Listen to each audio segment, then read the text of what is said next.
My name is Nolan Hayes, and the day my life took an unexpected turn began with 3 quiet knocks on my front door. I was halfway through a cup of coffee that had already cooled and lost its flavor, scrolling through emails without absorbing any of them. The knocks were so soft, I almost dismissed them as noise from outside, but they came again, hesitant, uneven, uncertain. It wasn't the type of knock people use when they come over casually. There was something restrained about it, like the person on the other side wasn't sure they should even be standing there. I set my mug down and walked toward the entrance with a strange heaviness forming in my chest. When I opened the door, I needed a second to recognize the man standing in front of me. It was my twin brother, Adrian, but not the version of him I knew. We had always looked identical. Same face, same build, same scar over the eyebrow from a childhood accident.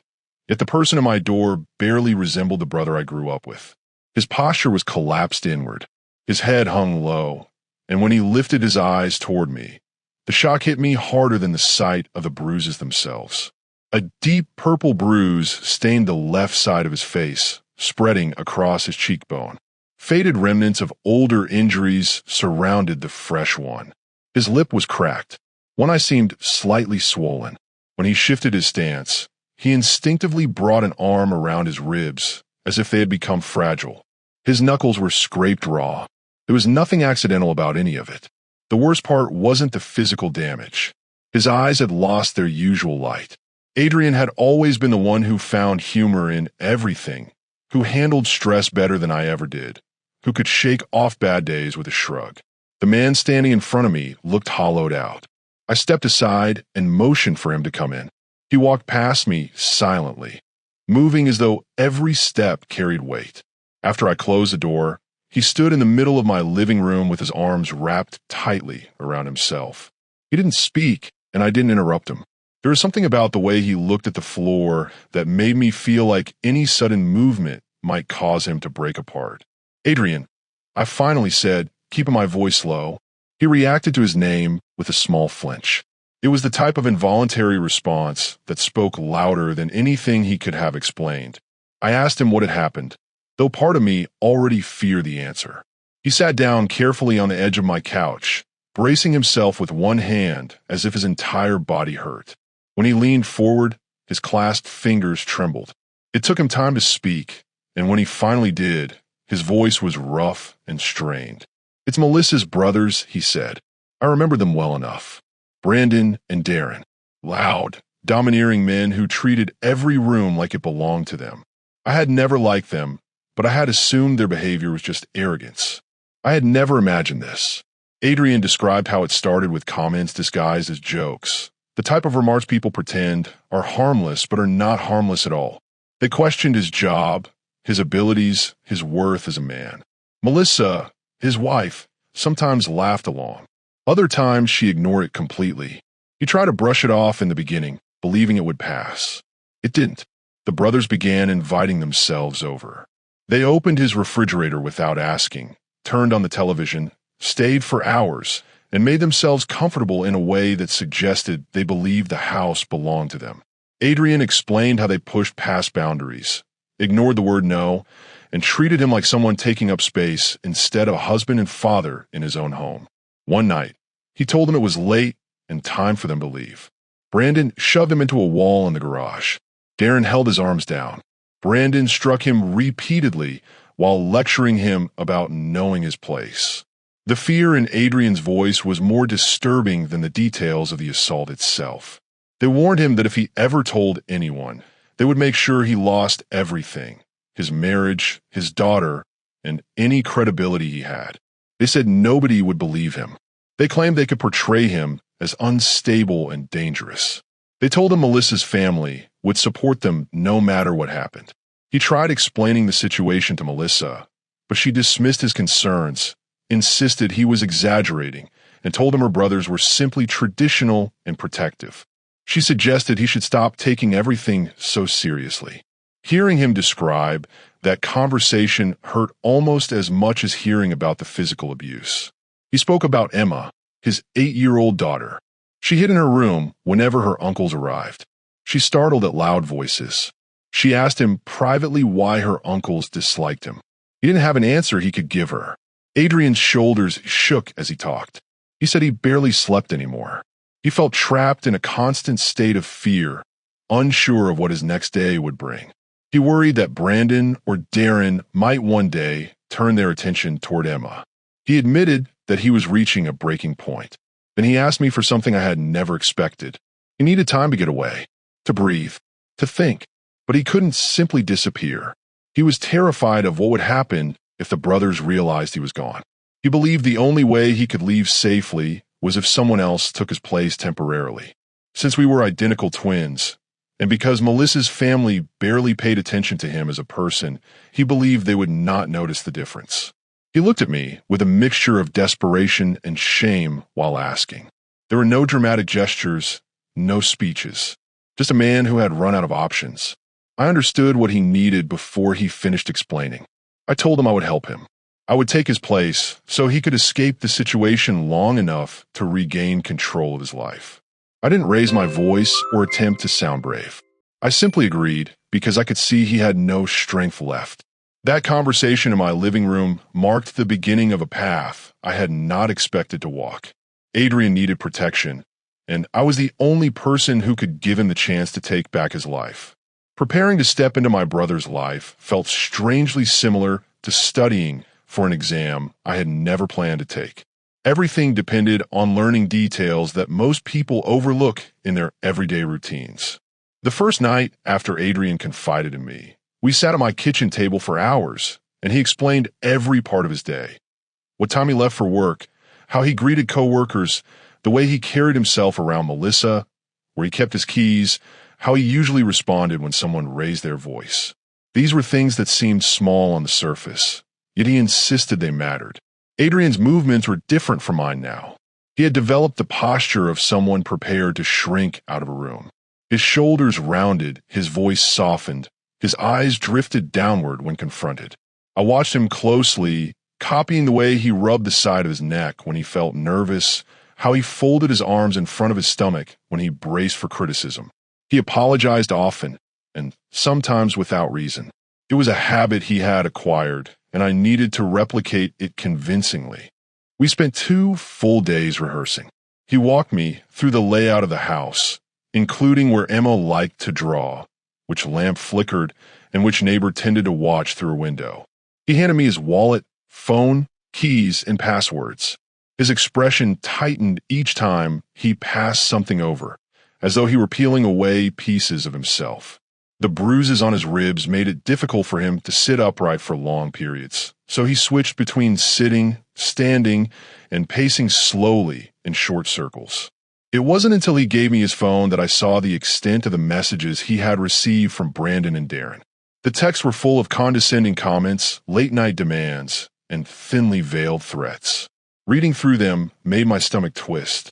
The language they used was designed to push him down and reinforce their control. Adrian admitted that he had deleted some messages over time to avoid seeing them, but enough remained to give a clear picture of the environment he had been living in. He also told me about Emma's habits, which mattered more than anything. She was gentle, observant, and quick to notice when someone's tone changed. She always asked her father goodnight, even if he was exhausted. She preferred her cereal without milk. She slept with a nightlight shaped like a fox. These were details I knew superficially, but hearing them from Adrian made me realize how much he had been trying to protect her from the rising tension in the house. On the 3rd morning, we drove to a cabin owned by a college friend of ours. It was 3 hours from the city, hidden behind tall pines and far from anyone who might recognize him. The ride was quiet. Adrian stared out the window, his fingers tapping anxiously against his leg. His breathing changed every time he thought about Melissa's house. I kept my focus on the road, but the weight of what I was about to do pressed across my shoulders the entire drive. When we reached the cabin, he stepped out of the car slowly, as though unsure his legs would cooperate. I helped him carry a small duffel bag inside.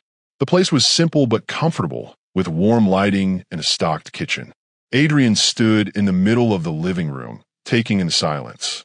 He hadn't experienced quiet safety in a long time. Before I left, I handed him a list of contacts he might need while he stayed there. He looked at the paper, then at me, and I could see a mix of gratitude and guilt in his expression. He promised he would see a doctor, take photos of his older injuries, and begin figuring out the next steps. He admitted he wasn't prepared to think that far ahead yet. I didn't pressure him. Driving away from the cabin felt surreal. My brother remained behind me, hidden in the trees, while I headed toward a life that didn't belong to me. I kept the window cracked, hoping the cold air would keep me alert.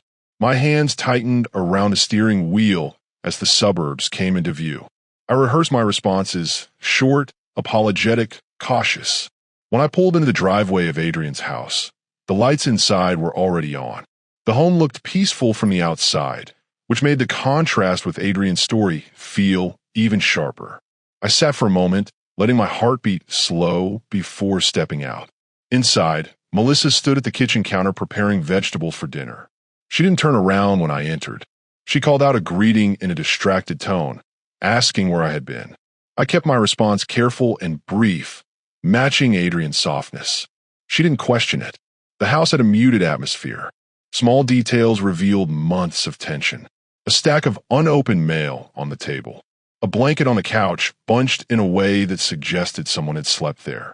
A drawing from Emma on the fridge, showing 3 figures, one smaller, placed apart from the others. I walked into the living room and found Emma curled up with a tablet. She glanced at me, offered a faint smile, then returned to her screen. Her quietness felt heavier than usual, but I didn't push her. I sat beside her, leaving space between us, and asked about her day. She shrugged, speaking softly. I could sense the habit of minimizing her emotions, something children learn when their home becomes unpredictable. Dinner that evening was quiet. Melissa stayed absorbed in her phone. Emma picked at her food, chewing mechanically. I kept my posture restricted, remembering how Adrian moved. When Emma dropped her fork and winced at the sound, her reaction confirmed more of what Adrian had told me. After dinner, I helped Emma with her homework. She worked quickly but kept glancing toward the front door as if expecting something unpleasant. I told her she was doing a good job. She nodded, though her expression remained guarded. When she finished, she retreated to her room with her tablet. Once the house settled, a strange stillness settled over me. Stepping into Adrian's life felt like slipping into a space that didn't belong to me, yet I had no choice but to occupy it. I went over the details he had taught me, preparing myself for the next day. I tried to stay quiet in my thoughts, knowing I needed to observe, adapt, and blend in until I understood how to deal with Melissa's brothers. The house looked calm from the outside, but the tension inside felt thick enough to touch. It was clear that the real challenge had not yet begun. Over the next several days, I learned more about the rhythm of Adrian's life than I had ever expected to. His routine became mine. His home became mine. His interactions, fears, and habits all became pieces of a role I had to play convincingly. Each morning, I woke up early, quietly walked through the house, and reminded myself that any lapse in my behavior might expose everything. Melissa never paid much attention to me beyond basic conversation, but Emma's eyes were sharp. She watched the adults in her life with the focus of a child try to protect herself. During that first week, I started observing the environment the way someone studies a battlefield. There were small signs of tension in every room. A dent in the drywall near the staircase, a chair that had been repaired clumsily, a pile of unopened envelopes that looked intentionally ignored. The atmosphere held the kind of weariness that settles into a home over time when conflict becomes routine. At work, I kept interactions brief. Adrian's co-workers were friendly enough, but they were accustomed to him avoiding long conversations. I noticed how they glanced at me sometimes, their eyes holding the same quiet concern they must have held for Adrian for months. A co-worker named Sam offered to grab coffee with me if I ever needed to talk. I didn't take him up on it, but I kept the offer in mind. People like him could become important later. My focus remained on documenting everything. I set up a hidden camera in the living room, placing it behind a framed photo angled toward the center of the space. I tested the microphone on my phone, ensuring it could capture conversations from my pocket without distortion. I organized screenshots of text messages and photos in a folder on a secure drive. I also kept notes about Melissa's reactions to minor disagreements. She tended to dismiss concerns and redirect blame with little hesitation. Her emotional distance made it easier for her brothers to dominate the household. By the fourth day, the first real test arrived. Late in the evening, a truck pulled into the driveway. The engine revved loudly, followed by heavy footsteps on the porch. The front door opened before I could stand, and Brandon walked in with the confidence of someone entering a house he believed belonged to him. His younger brother, Darren, followed close behind, smirking as he scanned the room. They didn't greet me. They walked straight to the refrigerator, grabbed beers, and sat on the couch with their legs spread wide. As always, they acted as if nothing required permission. "Where were you today?" Brandon asked, his tone carrying the edge of a command rather than curiosity. I kept my posture small and my voice quiet, just as Adrian had trained me. "Working errands," I said. Darren scoffed. "Good. Maybe you'll start being useful." I felt a heat rise under my skin, but forced myself to stay calm. Responding like myself rather than like Adrian would have been a mistake. Their behavior revealed more clues about how they conditioned him to accept their dominance. Every comment seemed crafted to diminish him slowly. They stayed for hours, drinking and making crude jokes about coworkers, neighbors, and strangers they had met. Occasionally, they shifted their attention toward me, waiting for some sign of resistance. I kept my responses short, allowing them to interpret my quietness however they wished. Melissa moved around them with practiced familiarity, bringing them snacks and refilling drinks without comment. She didn't appear uncomfortable around them. This was her normal. When she glanced at me, her expression didn't carry curiosity or worry. It carried dismissal, as if my discomfort was my own fault. When the brothers finally left, a heavy silence replaced them. Melissa went upstairs without a word. I cleaned the mess they left behind and then sat alone, analyzing their behavior in detail. They expected obedience. They sought it. Their authority depended on fear, and they reinforced that fear through unpredictability. It was a system designed to break someone over time, especially someone who lacked support. The next day, I continued gathering evidence. I recorded phone calls, documented injuries from that night's shove into the wall, and stored all updates securely. I knew these pieces would matter later. A few days passed with no major confrontation, but the underlying tension grew thicker each time the brothers visited. Sometimes they came to drop off tools they had taken, or claimed to return them, though some items were missing. Other times, they stopped by without reason, sitting in the kitchen or living room and occupying space until exhaustion weighed on the entire household. One evening, they arrived earlier than usual. Brandon appeared irritated, pacing the living room as if he needed someone to blame for something. Darren remained nearby, observing him with cold amusement. When Brandon approached me, his expression carried a challenge. "Melissa said you complained about us again," he said. I hadn't said a word to Melissa, but arguing would have escalated the moment. I lowered my gaze and replied softly, "No, I didn't." "Feels like you did," he snapped. He shoved my shoulder, testing my reaction. I allowed myself to stumble, knowing Adrian would have reacted the same way. Brandon paced a few steps back, as if deciding whether to escalate further. I caught Melissa watching from the kitchen doorway. She didn't intervene. She didn't look startled. She looked mildly impatient, like she wished we weren't inconveniencing her. Brandon eventually backed off, muttering to Darren that I needed to be straightened out later.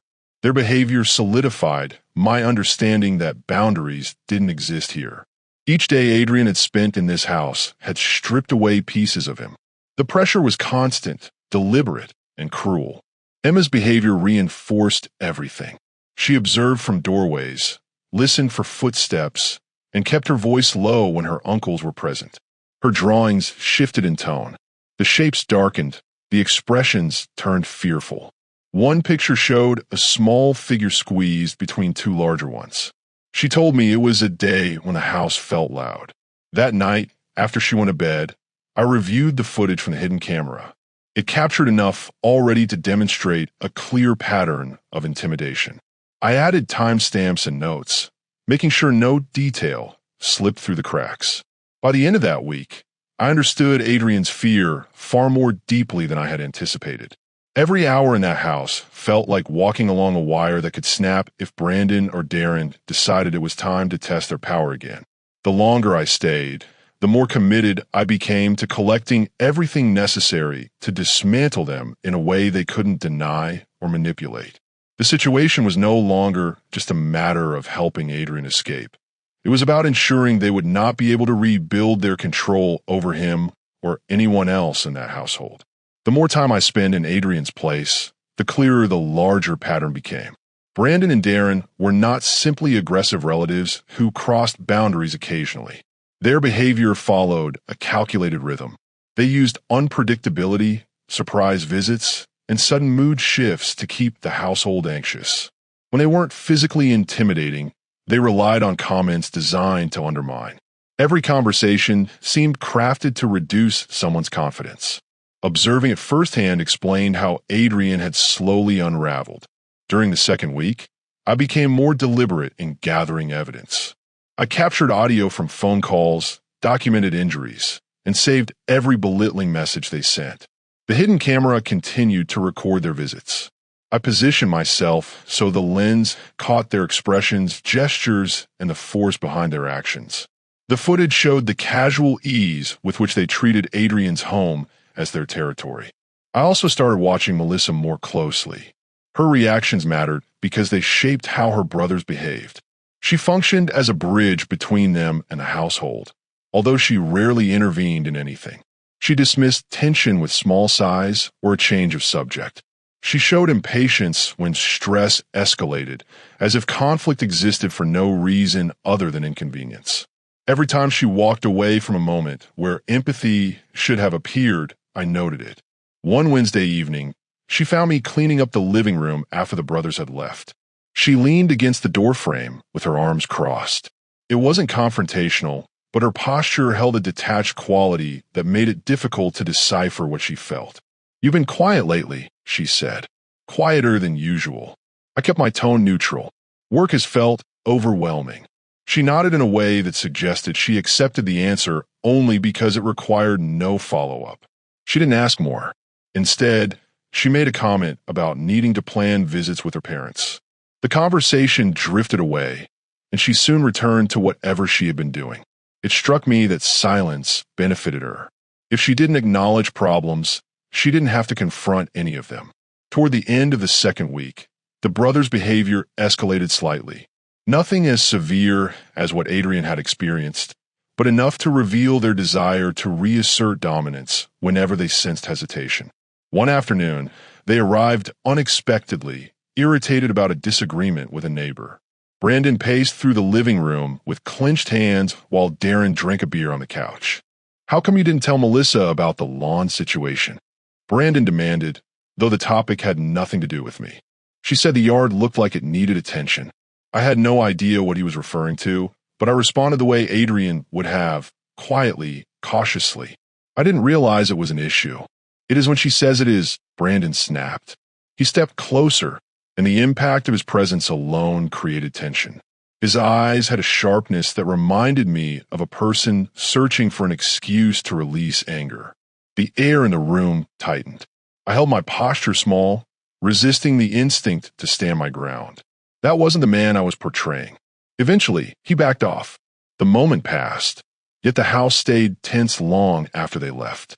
Melissa avoided eye contact at dinner that night, and Emma barely spoke.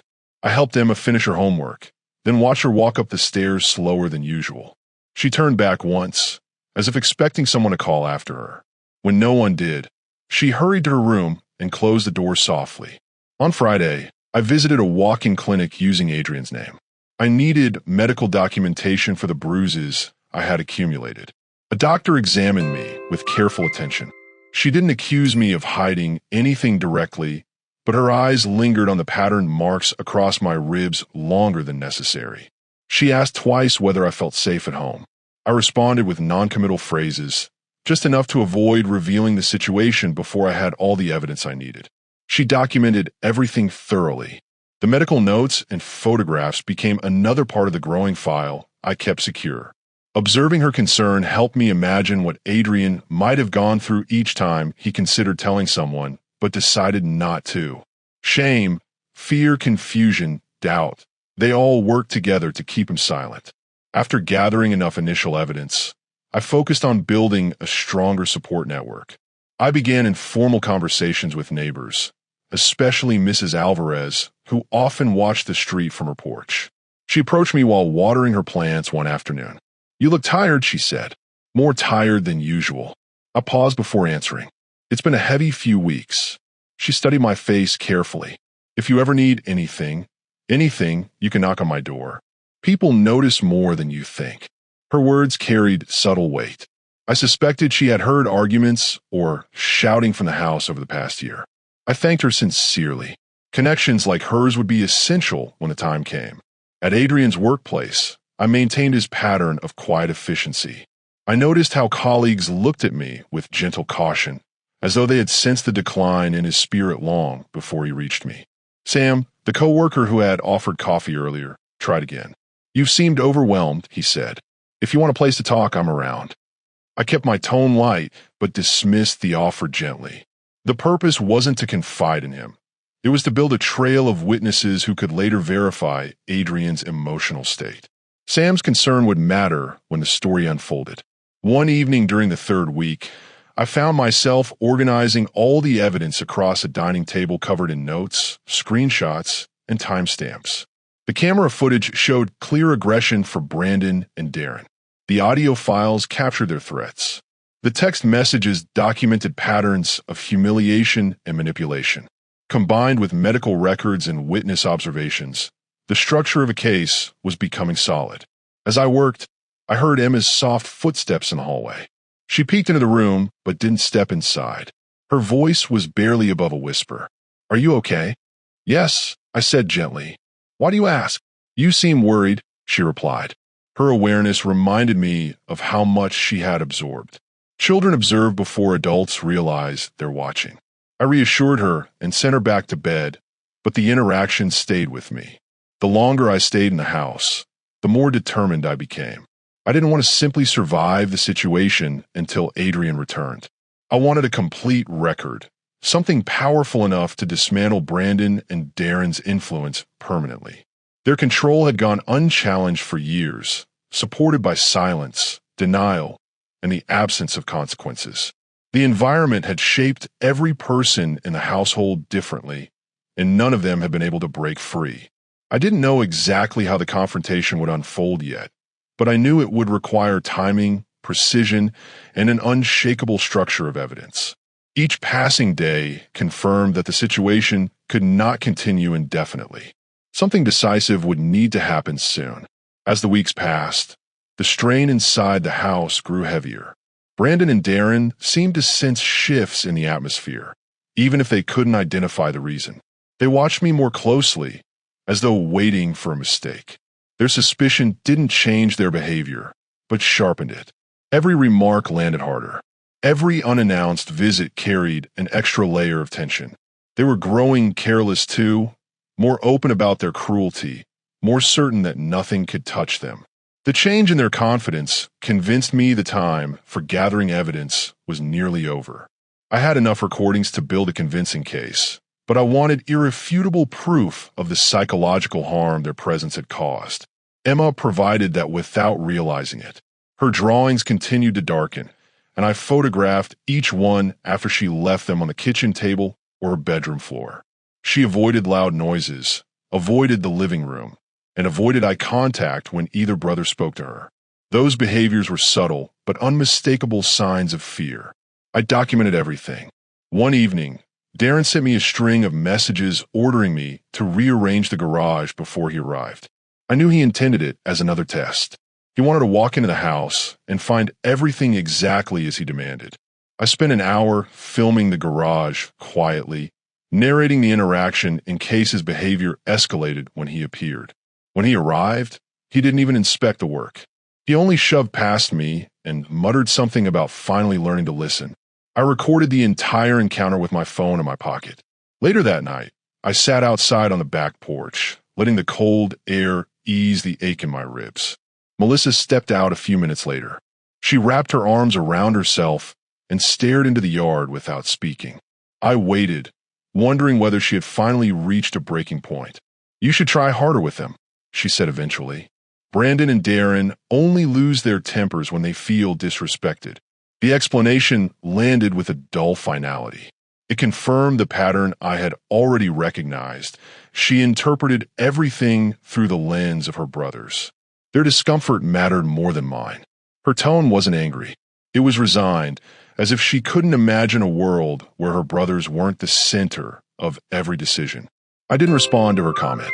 Any answer would have either sounded defensive or suspicious. Silence was safer. She accepted that silence and went back inside without waiting for a reply. The next morning, I realized the situation had reached its limit. The brothers were unpredictable. Melissa wouldn't intervene, and Emma was absorbing tension she never deserved. Without decisive action, one of them might eventually hurt her. I spent the afternoon preparing backups of all the evidence. I uploaded files to multiple secure storage accounts and created several encrypted folders that even I would need 2 passwords to access. I printed copies of every financial statement and text message. The table was covered with papers, USB drives, and a timeline of events that stretched back months. By evening, I felt confident that the case could hold up under any scrutiny. I had proof of physical aggression, property interference, psychological harm, and ongoing financial manipulation. Anyone examining the evidence would see a clear pattern of dominance and intimidation. The next phase required careful execution. I reached out to Rebecca Chun, the attorney I had contacted earlier. She agreed to meet with me the following morning. When I arrived, she studied the new material with increasing concern. Her expression grew more serious with each file she opened. When she finished, she folded her hands and leaned back. "This isn't just enough to win," she said. "It's more thorough than most cases I see in court. You've built a foundation that will hold even under intense challenge." Rebecca outlined the legal steps ahead: emergency protective orders, charges for assault, documentation to support a custody petition. She explained how the recordings and video footage would be presented.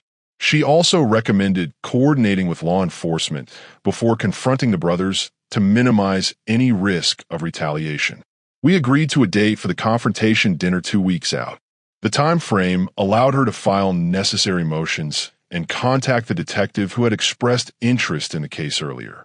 Once those wheels were in motion, I turned my attention to the household again. The next few days were quieter. Melissa prepared for the dinner with enthusiasm that surprised me. She argued with her mother about serving options and spent hours planning the table arrangement.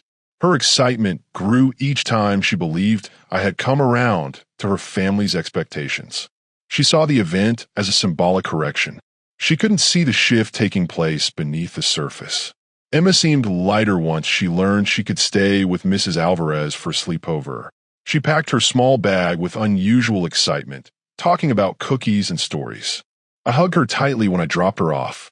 She didn't understand what was happening, but she understood that she felt safe. The day of the dinner, I prepared the house, cleaned dishes, organized notes, ensured the projector and wire were ready. By early evening, guests began arriving.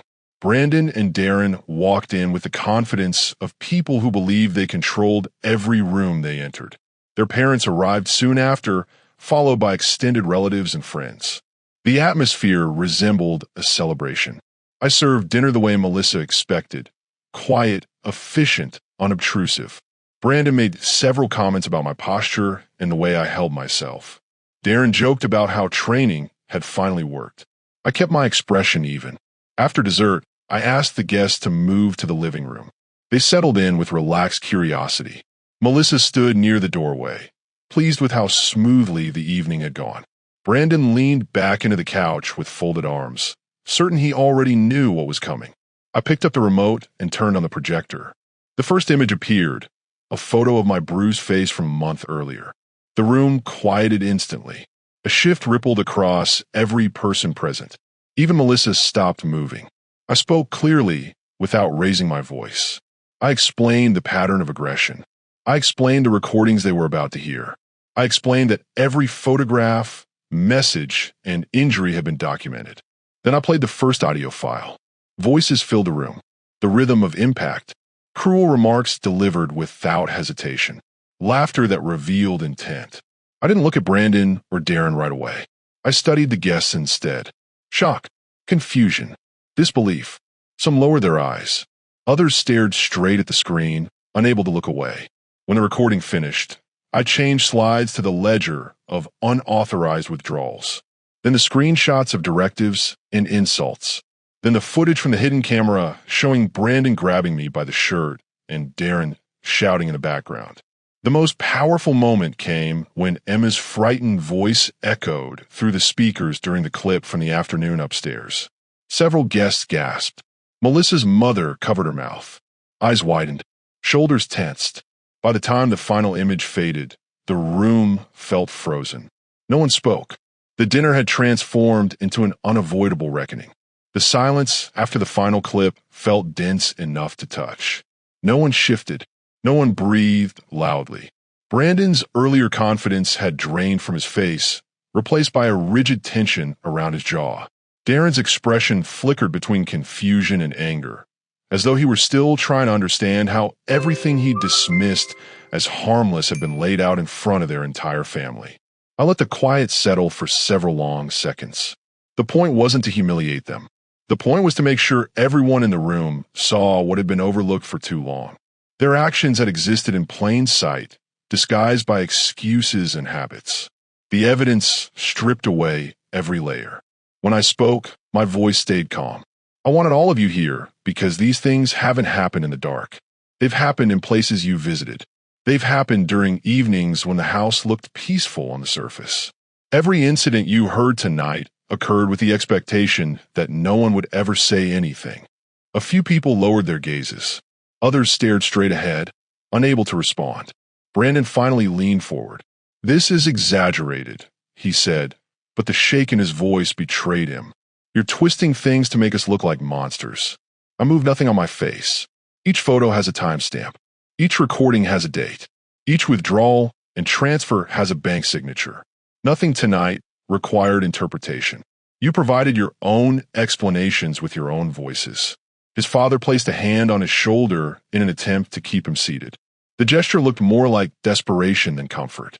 Darren muttered something under his breath, but I didn't ask him to repeat it. I told everyone that legal action had already begun. The protective orders, the charges, the statements filed through my attorney. Each step had been set into motion before dinner even started. My words weren't threats. They were simple updates. The weight of the law was already moving. Melissa rose slowly from her chair. Her hands shook against her dress, and for a moment, her eyes darted around the room as if searching for a safe explanation. Her voice finally emerged, thin and uneven. "Why didn't you talk to me first? You saw these things," I answered. "Not the recordings, but the behavior. The way the house changed when they entered. The way your daughter hid. Every time they crossed a line, you moved the line to protect your brothers. That made this conversation impossible." Melissa's eyes shifted to the screen, still showing the last pause frame. Emma reaching toward me in fear. Her expression cracked, but she looked away quickly. Before she could respond, there was a knock at the front door. It was firm, repeated twice. Several people startled, their nerves already worn thin by the night. I walked across the living room and opened the door. Detective Morrison stood on the porch with two uniformed officers. She didn't seem rushed or uncertain. She stepped forward just enough for her voice to carry inside the house. "Brandon Walker and Darren Walker," she said evenly. "There are active warrants for your arrest. Please stand up slowly." Brandon surged to his feet, overwhelmed more by instinct than reason. His mother gasped. His father tried to steady him, but he pulled away. Darren remained still for a few seconds before rising with stiff shoulders.